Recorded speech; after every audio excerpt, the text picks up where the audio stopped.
So what is up, guys? You got your boy Jet Stinger here today, and today we're back with some more reverse 1999 content for you guys here today. And today we are going to be talking about Avgust. Avgust is a new 5-star support that's going to be releasing with Vila as part of their debut banner.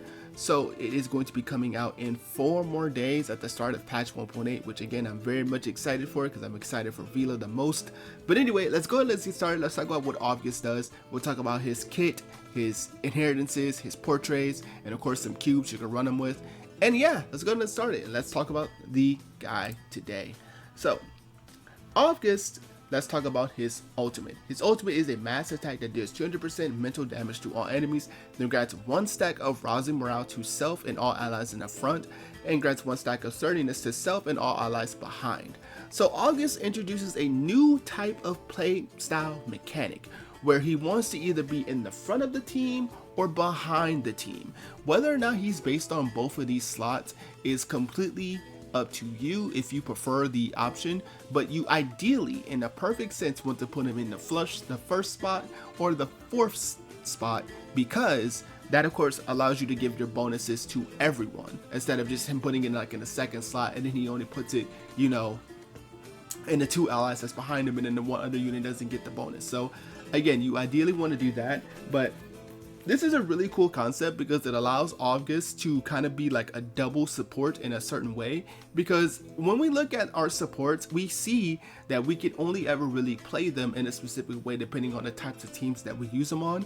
But with Avgust, there is a option for him to be a defensive support for more sustain and more survivability for your team, or an offensive support for amplifying our damage, because you can see here from the ultimate alone, he can grant you a rising morale, which is a stackable buff. So that means if you have someone else like Isode who can also apply rousing morale, then guess what? That is going to be a way to stack that buff to allow for more open-ended opportunities to DPS down with that extra 50% damage boost, which is not bad. I do think that's pretty good.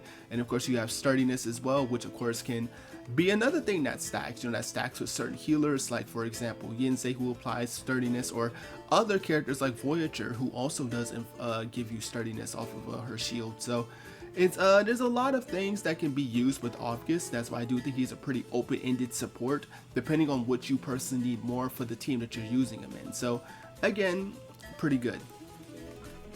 So let's talk about his first skill, Greetings, which is a mass attack that deals up to 300% mental damage to 2 enemies. It grants damage dealt plus 10% to self to all allies in the front. And if you use a 2-star or above, you get a dispel effect that can dispel both status up and positive statuses. I think this is a fine skill overall, because dispel is a pretty good tech option for certain fights as well. Dispel isn't super common. I feel it's a good tech. I think that's what it is. I think it's just a good tech for you to have something as a potential way to get away with using a character that needs to dispel. Certain fights, yes, you do need to dispel. So that is something nice. The damage dealt plus 10% isn't much, but it does get a little bit better due to inheritances. But overall, 10% damage dealt isn't anything super fantastic, but at least it's applying you a form of extra damage. You can't really say nothing negative about it being at least a little form of extra damage. It's not fantastic. Again, he's a 5-star, but still, it's something. I was going to talk about his next skill, Wish You Good Health. It is a mass buff that grants secure statuses for up to 3 rounds. At the start of the round, it will recover all allies' HP based on 50% of his own attack as HP, of course, and it grants damage heal plus 10% to self and all allies behind him. So again, this is the more defensive pivot option, as opposed to the other one was being the more attack focused option, where for example you get that 10% damage dealt up when he's in the back, but if you're in the front, then you get damage heal. Damage heal is pretty good. This does stack on top of other things like Druvis's damage heal up effect, so it could be a really good way to make like a fun little control team with Druvis, because you can really make like a nice little bulky core with Druvis, maybe Satsuki, Vila, and Avgust as a mono plant sustain team. It might be pretty fun to try, honestly. I think that might be a really fun team to try, maybe in something like Owl Cryptid just for sustain purposes. Maybe it might be a pretty good fun thing to do. I think it might be worth trying, honestly, if you ask me. But I do like it. The one thing I don't like about the effect of the skill is, unfortunately, it's only 1 round cast on 1 star. I would prefer it if it was like 2 rounds at the minimum. This does change with Portrays to make it a little bit more comfortable, which is thing. But it's also sad that the modifier for the healing doesn't increase. That's the only issue there. That is that I just preferred it would have had a little bit more turns. But again, it's a 5 star, so I can't really expect them to be like a perfect support. But I just would have preferred it was maybe like a 50, maybe 60, 70 to at least allow him to have a little bit more healing opportunity in there. I think that would have been fine. Or maybe even 50, 70, 90 would have been pretty cool to at least allow him to have more opportunities to heal. So, or a more stronger opportunity to heal, I should say. Let's talk about his inheritances. His inheritances at Insight 1, when entering the battle, grants damage dealt plus 10% to all allies in the front, and grants damage taken minus 10% to all allies behind. So there it is. There is yet another option for him to further increase damage based his own positional setting. So if you put him in the front, he can basically make everyone a little bit more sustainable, which is really, really good. But if you put him in the back, then he can allow yourself to deal a little bit more damage. I mean, this does stack on top of his skills, so this makes it 20% damage dealt up, which is not bad. I mean, that's not bad. That's something that does work, don't get me wrong. So, but damage dealt taken minus 10%, pretty good, because again, that means this stacks on top of his Insight 3, which we'll talk about in just a second. But yeah. At Insight 2, damage dealt plus 8% when entering the battle. I'm not a big fan of this one, honestly. The big reason why I'm not a big fan of damage dealt up on him is you're not really looking at him for damage. You're not. He's more so just a support to help either boost or help you survive. So I would have liked if he had just gotten like either like attack up or a healing rate boost or something, because that way he could do the jobs that he wants to do just a little bit better. That's what I would have liked him to have. But damage dealt up, I mean, it's something, of course, but you know, I would have just preferred him having an attack or a heal rate up or something, just to kind of help that overall main role of his. His Insight 3 is when entering the battle, allies in front grant themselves attack plus 5%, and allies behind grant themselves damage taken minus 8%. So this does stack on top of the I1, giving a effective minus 18 to damage taken to all allies if he's in the front, which is again a nice way of sustain, a nice way of keeping you a little bit more bulkier and alive. So that's actually pretty cool.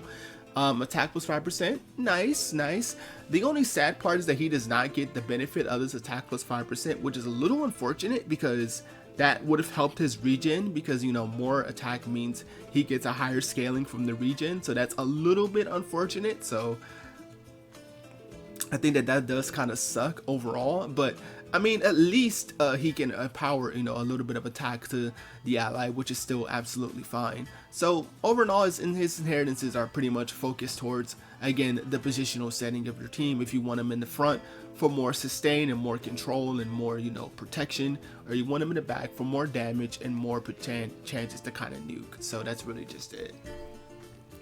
Let's talk about his portraits. So his portraits are of the following. At Insight, at Incantation 1, 2, or 3, military damage becomes 140, 230, or 350. Again, just extra damage. I don't really think that's all that fantastic. Wish You Good Health is, it fixes the duration, so P2 would be a pretty good point for him because it gives the extra stack of turns that I would have liked to have seen, which I talked about earlier when I talked about the skills. Is you want the extra turns so you can kind of have a little bit of breathing room of not having to cast a skill every turn or hope that you get a 2-star cast every single time you cast his cure card. So at least having him at P2 would at least alleviate some of that breathing room, so you can at least be like, alright, cool, I don't have to cast it, so I can wait till next turn or something. So that's cool. One stroke after another, the attack gets increased by 50%. And Wish You Good Health, the damage healed is increased to 15% to self to all allies behind. Okay, a little bit more sustained. That would be what, 25% if you combine that with Druvis, or just 15% on the self. Okay, not bad. And then level 5 is the damage dealt is now 15% to self and all allies in the front. So just a little bit more extra damage dealt up, which is okay. That is absolutely fine. But I mean, if you ask me, he is a 5-star, so you could technically get easier chances of getting him. Technically, of course, you can always get swooped completely by other 5-stars. If you want to ask me, I think P2 is a good stopping point. That way you get that extra cure. But if you are able, like if you're going deep for Vila, then you're probably going to run into a P5 Avgust anyway. So, I mean, there's that. But if you ask me, I think P2 is a fine stepping stone, because again, that extra turn of that cure is going to allow you to have better chances to control, you know, the healing setting that you want with him. So, but anyway, let's go ahead and let's start it. Let's talk about some potential options you could run with him. First things first is take the hard journey, the DK card. I think if you get this card to A5, this could potentially be his best option, because the big reason why I do think is going to be a really good option for him is because this can give you up to 27% healing rate when you're at 80% or below HP. Which is, I mean, you want to ideally be casting the cure when you start to dip a little bit in HP, and this is effectively 27%. This is going to give him a lot of healing rate, which is going to help his overall regen do a little bit more and be a little bit more potent, be a little bit more stronger. So maybe giving him this card would be a potentially solid option. I think this would be a good option for him. If you did get the DK card, if you're just starting out, you probably won't have access to this card, but if you are more of a veteranized player, then you definitely have this card, and I do definitely recommend that you get this card. Next one is going to be that Acquisitive Deer. That Acquisitive Deer is going to be good because even though he doesn't have the means to meet the condition, just that healing rate is going to be helpful. It's going to make his regen more potent is what I would say, but that's it.